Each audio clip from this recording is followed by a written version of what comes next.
কাছে কিংবা দূরে স্বদেশে অথবা প্রবাসে, হাটে মাঠে ঘাটে যেখানে বসে আমার এই ভিডিও দেখছেন, আপনাদের সবাইকে জানাচ্ছি অনেক অনেক প্রীতি এবং শুভকামনা। দর্শক, আশা করছি আপনারা সবাই ভালো আছেন এবং সুস্থ আছেন, নিরাপদে আছেন। আপনাদের দোয়া এবং মহান রব্বুল আলামিনের অশেষ মেহরবানিতে আমরা ভালো আছি, সুস্থ আছি, শুকর আলহামদুলিল্লাহ। দর্শক, আজকে যে বিষয়টি নিয়ে আলোচনা করব সেটি হচ্ছে যে সার্বিয়ার নতুন কিছু তথ্য নিয়ে আলোচনা করব। বিশেষ করে আপনারা জানেন যে এখন সার্বিয়ার ভিসা হচ্ছে, সার্বিয়ার ফাইল হচ্ছে, অনেকেই সার্বিয়ার ফাইল জমা দিচ্ছেন। তো কিছু নতুন আপডেট আছে, সে বিষয় নিয়ে বিস্তারিত আলোচনা করব আজকের এই ভিডিওতে, সাথেই থাকুন।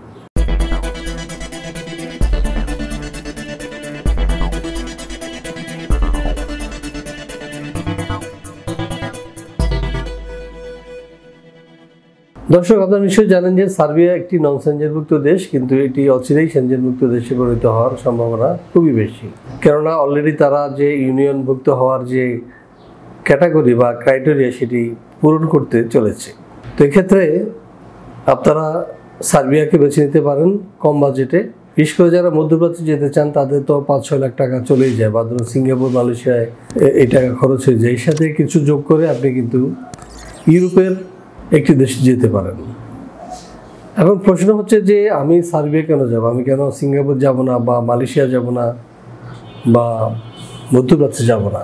দেখুন, ইউরোপের পরিবেশ, ইউরোপের সুবিধা আর এইসব দেশের সুবিধার মধ্যে আকাশ পাতাল পার্থক্য। বিশেষ করে কর্মপরিবেশের ক্ষেত্রে ইউরোপ নিশ্চয় অগ্রগামী। আমি যে 3টি দেশের কথা বললাম, যেমন ধরুন মালয়েশিয়া, সিঙ্গাপুর কিংবা মধ্যপ্রাচ্য, এই কোনো দেশে কিন্তু আপনি নাগরিকত্ব পাওয়া এত সোজা না। যদি আপনার বেশি টাকা থেকে থাকে তাহলে হয়তো আপনি গোল্ডেন ভিসা নিয়ে আরব আমিরাতের মতো দেশে যেতে পারেন, কিন্তু সেখানে তাও স্থায়ী হতে অনেক সময় লাগবে। আবার আপনার পরিবার পরিজনকেও কিন্তু আপনি সিঙ্গাপুর, মালয়েশিয়া কিংবা মধ্যপ্রাচ্যে নিয়ে যেতে পারছেন না, যেটি পাচ্ছেন সার্বিয়া বা ইউরোপের এইসব দেশে। আপনি সেখানে যাওয়ার পর প্রথমে টিআরসি পাবেন, এরপর আপনি পিআরসি পাবেন, এবং পিআরসি পেলে আপনি আপনার পরিবারের সদস্যদেরকে নিয়ে যাওয়ার জন্য আবেদন করতে পারবেন। তো দর্শক, আশা করছি বুঝতে পেরেছেন। আর সার্বিয়ার বিষয়ে আপডেট হলো যে এদেশে যেতে হলে আপনাকে কোনো ভিসা ইন্টারভিউ দিতে হবে না। আপনার ডকুমেন্টস যাচাই বাছাই করে কিন্তু আপনাকে ভিসা দেওয়া হবে। সুতরাং আপনাকে ভিসা প্রাপ্তির জন্য ইন্ডিয়া বা কোথাও যেতে হবে না, সেটি আমরাই সম্পাদন করব। আরেকটি বিষয় হলো যেটা খরচে কম। আরেকটি বিষয় হলো ইউরোপের সেনজেনভুক্ত দেশের যে পরিবেশ, সার্বিয়া একই, এবং স্যালারি যে পরিমাণ দেয় সেটা হাঙ্গেরির মতো অনেক দেশের মতোই স্যালারি দিচ্ছে। সেখানে থাকা ফ্রি, খাওয়া কখনো দুপুরবেলা খাবার দেয় অথবা ফুড অ্যালাউন্স দেয়, যেটা দিয়ে আপনার সারা মাসের বাজার হয়ে যাবে। তো দর্শক, চলুন না দেখে আসি কেমন দেশ এই সার্বিয়া। দক্ষিণ পূর্ব ইউরোপের একটি স্থলবেষ্টিত দেশ সার্বিয়া। দেশটির উত্তরে হাঙ্গেরি, পূর্বে রোমানিয়া ও বুলগেরিয়া, দক্ষিণে আলবেনিয়া ও ম্যাসিডোনিয়া এবং পশ্চিমে মন্টিনিগ্রো, ক্রোয়েশিয়া, বসনিয়া ও হার্জেগোভিনা অবস্থিত। দেশটির রাজধানী বেলগ্রেড। সার্বিয়ার আয়তন 88,361 বর্গ কিলোমিটার। 2018 সালের এক হিসেব অনুযায়ী দেশটির জনসংখ্যা 87,62,000-এরও অধিক। সার্বিয়ার অফিসিয়াল ভাষা সার্বিয়ান। দেশটির 80% অধিক মানুষ এই ভাষায় কথা বলে। এছাড়া দেশটির প্রায় 15% ক্ষুদ্র নৃগোষ্ঠী Hungarian, Bosnian, Croatian, Albanian, Romanian, Bulgarian এবং রাশিয়ান ভাষায় কথা বলে। সংবিধান অনুযায়ী সার্বিয়া একটি ধর্মনিরপেক্ষ রাষ্ট্র, যেখানে বসবাসকারীরা তাদের ইচ্ছা অনুযায়ী ধর্ম পালন করতে পারে। তবে দেশটির 84% মানুষ খ্রিস্টান। এছাড়া রোমান ক্যাথলিকদের সংখ্যা মোট জনসংখ্যার 6% এবং মুসলিম 3%। অন্যান্য ধর্মের রয়েছে আরও 7%। প্রিয় দর্শক, আমরা দেখে আসলাম সার্বিয়া সম্পর্কে একটা ভিডিও প্রতিবেদন। এবার আমরা যেটি জানার চেষ্টা করব সেটি হচ্ছে যে সার্বিয়ায় বর্তমানে জেনারেলি কী ধরনের কাজ রয়েছে। চলুন দেখে আসি আরও একটি ভিডিও প্রতিবেদন। ইউরোপের স্বাধীন রাষ্ট্র সার্বিয়া বলকান রুটের প্রধান ট্রানজিট দেশ হিসেবে পরিচিত। দেশটির অর্থনীতির বেশ কিছু খাতে চলছে গুরুতর শ্রমিক সংকট, কেননা প্রতি বছর আনুমানিক 30,000 সার্ব নাগরিক দেশ ছেড়ে চলে যাচ্ছে অন্যত্র। এমত অবস্থায় জরুরি ভিত্তিতে কর্মী নিয়োগ করতে চাইছে সরকার। গণপরিবহন, নির্মাণ ও হোটেল রেস্তোরাঁ সহ বেশ কিছু খাতে হন্যে হয়ে কর্মী খুঁজছে সার্বিয়ার নিয়োগকর্তারা। পর্যাপ্ত কর্মী না থাকায় ঝিমিয়ে পড়েছে পরিচিত এসব খাত। চলতি বছরের ফেব্রুয়ারি থেকে সার্বিয়ায় বিদেশিদের কর্মসংস্থান সংক্রান্ত নতুন আইনের আওতায় ওয়ার্ক পারমিট পাওয়া আগের চেয়েও অনেক সহজ হয়েছে। নতুন এই আইনে রেসিডেন্ট পারমিটের অনুমতি এবং ওয়ার্ক পারমিট পাওয়ার পদ্ধতিকে করা হয়েছে একীভূত। ফলে পুরো প্রক্রিয়া সম্পাদন করতে সময় লাগছে সর্বোচ্চ 2 সপ্তাহ। আমরা দেখে আসলাম কেমন দেশ এই সার্বিয়া এবং সেখানে কি কি কাজ রয়েছে। এবার আমরা যেটি জানবো সেটি হচ্ছে যে এইসব কাজ করলে আমরা বেতন ভাতা কী পেতে পারি বা সুযোগ সুবিধা কী পাবো। যেমন দেখে আসি আরও একটি ভিডিও প্রতিবেদন। সার্বিয়ার বিভিন্ন সেক্টরে সাধারণত বেতন ভাতা হিসেবে যা দিয়ে থাকে এর মধ্যে রয়েছে যেমন রিসেপশনিস্ট 75,000 থেকে 90,000 টাকা, ওয়েটার বেতন পাচ্ছে 80,000 থেকে 1 লাখ টাকা, ডেলিভারি ম্যানের বেতন 80,000 থেকে 1,20,000। এছাড়াও ড্রাইভিং পেশা যারা যুক্ত হবেন তাদের বেতন 65,000 থেকে 80,000 টাকা। এছাড়াও রয়েছে কনস্ট্রাকশন শ্রমিক যারা বেতন পাচ্ছে 70,000 থেকে 90,000 টাকা পর্যন্ত এবং ইলেকট্রিশিয়ানের বেতন 65,000 থেকে 90,000। এছাড়াও রয়েছে সার্বিয়ার শ্রম আইন অনুযায়ী অন্যান্য সুযোগ সুবিধা। দর্শক, দেখলাম যে সার্বিয়ায় কাজ করলে আমরা সুযোগ সুবিধা কি পাচ্ছি। এখন প্রশ্ন হচ্ছে যে সার্বিয়া যেতে আমাদের কাগজপত্র কি লাগবে বা ডকুমেন্টস কি লাগবে। চলুন দেখে আসি এর উপর আরও একটি ভিডিও প্রতিবেদন। সার্বিয়া যেতে হলে আপনার শিক্ষাগত যোগ্যতা হবে ন্যূনতম এসএসসি, বয়সসীমা 18 থেকে 45। যে কোনো কাজে হতে হবে পারদর্শী।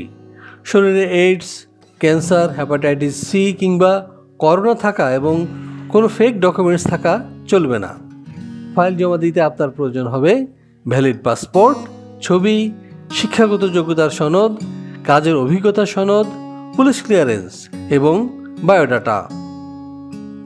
দর্শক, দেখে আসলাম কি কি ডকুমেন্টস লাগবে আপনার সার্বিয়া যেতে।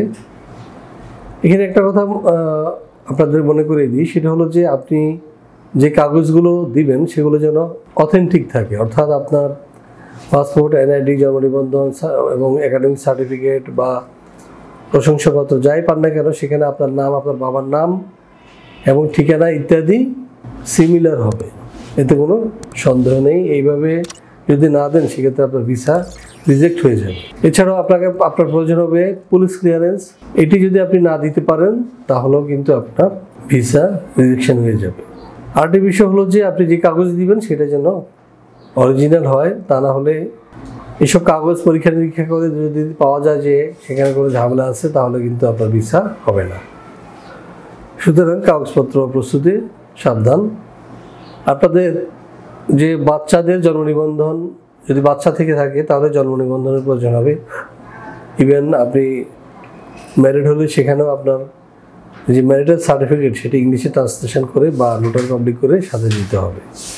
এখন কথাগুলো বললাম এই কারণে যে যারা সিঙ্গেল তাদের জন্য সন্তান কিংবা ম্যারিটাল সার্টিফিকেট প্রয়োজন নেই, কিন্তু যারা ম্যারিড তাদের কিন্তু এগুলো লাগবে এই কারণে যে এখনই আপনার ছেলে সন্তান কয়জন, কারা কারা আছে বা আপনার ওয়াইফ কে, এসব বিষয়ে তথ্য তাদের কাছে থাকবে। পরবর্তীতে আপনি যখন সেখানে যাবেন, সার্বিয়া যাবেন, পিআরসি পাওয়ার পরে যাবেন বলতে আপনার ফ্যামিলি নিয়ে যাবেন, তখন কিন্তু আপনার এত বেগ পেতে হবে না, আপনি শুধু ভিসা নিয়ে টিকিট কেটে চলে যেতে পারবেন। যদি এখন আপনি এই কাগজগুলো না দেন তাহলে ওই সময় আপনার একটা সমস্যা হওয়ার সম্ভাবনা রয়েছে। তো দর্শক, আশা করছি আপনারা বুঝতে পেরেছেন সার্বিয়া যেতে কত খরচ হয় বা